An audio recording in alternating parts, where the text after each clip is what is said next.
Boost Week Day 3. Thanks so much for being a part. Here we are on Tied Together. So what we're going to do is grab our stuff. We have our cross from yesterday, our string, some tape, our instructions. I've got my Bible. I've got my paper. I'm going to gather my stuff, head to the kindergarten classroom. I hope you'll grab your stuff, and let's go build a kite.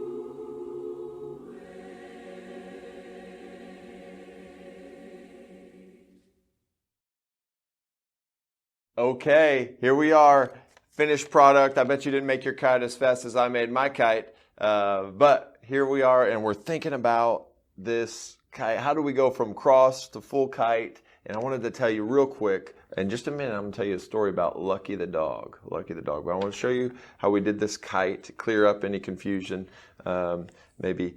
But so our string, remember we had the dowels parallel. So we had our string tying. Here's a string in here, right? And it's running all the way around. And hopefully you have the pictures and you can see them. The string's running all the way around. And make sure you tie it at the top. Tie your string at the top of your kite.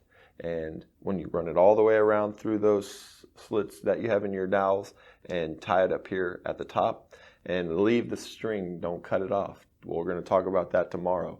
But then, decorate your paper. Hopefully you can do a better job than me.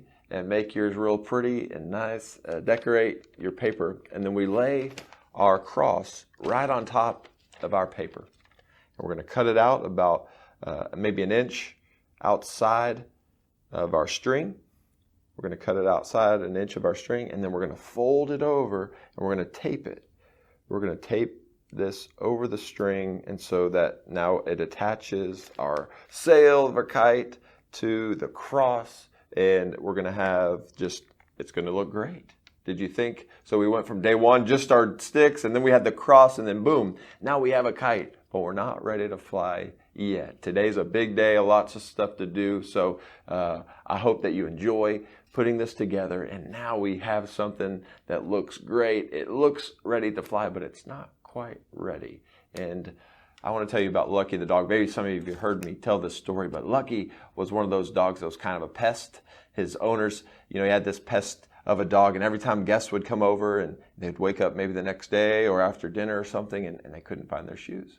They're like, where's my stuff? And see, Lucky would go and he would grab their stuff and he would take it down into the basement, into his treasure chest, and he would hoard their shoes. And he had this big pile of toys, and he would bury their shoes and other stuff inside his treasure chest. And so that went on and on. One day, Lucky's owner got sick. She got sick and she had to spend an extended time in the hospital. And after she finally got to come home, when she came home, Lucky was so excited. But so that night she falls asleep and she wakes up Lucky's owner wakes up the next morning, and she feels very heavy. She feels so heavy. And she's like, what is going on? And she slowly sits up, and Lucky had gone down into the basement, grabbed all his treasures, emptied his treasure chest, and laid them on top of her.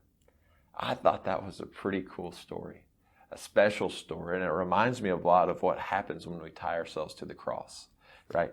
We are tying this beautiful sail to the cross, and we're going to let it fly and let people see it. But a lot of times we like to hoard, and we like to think about ourselves, and until something maybe happens in our lives, we really don't think about how important it is to share and give people. But when the cross is our foundation, and we've treasured that in our hearts, remember Jesus said that in Matthew chapter 6, where your treasures are, there your heart will be also.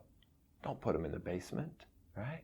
Let's share them. Let's think about how we might be able to let people know. And when the cross is our foundation, we can soar, we can let our lights shine so that others will see that we have a great God. And I hope you'll have a conversation. You'll think about some of those things, and you'll really think about tying yourself to the cross. Because when we're tied to the cross, we have to go a certain way. I think a lot of us don't like to tie ourselves to the cross. We want to walk through this door and make this decision and that decision. But when we tie ourselves to the cross, we can share the greatest treasures with other people. And I hope you'll enjoy not only making your kite, but having a conversation about what you treasure and what you're letting other people see. And I hope that you're having an okay week as you're getting back to school. Maybe it's going awesome for you. If you're struggling a little bit, I hope this distraction will help you, and you'll really think about how great an opportunity it is. Tomorrow is another wonderful chance, and we're going to talk about our angle. But man, I hope that you have a good night. I look forward to finishing and working on this kite with you tomorrow for day 4.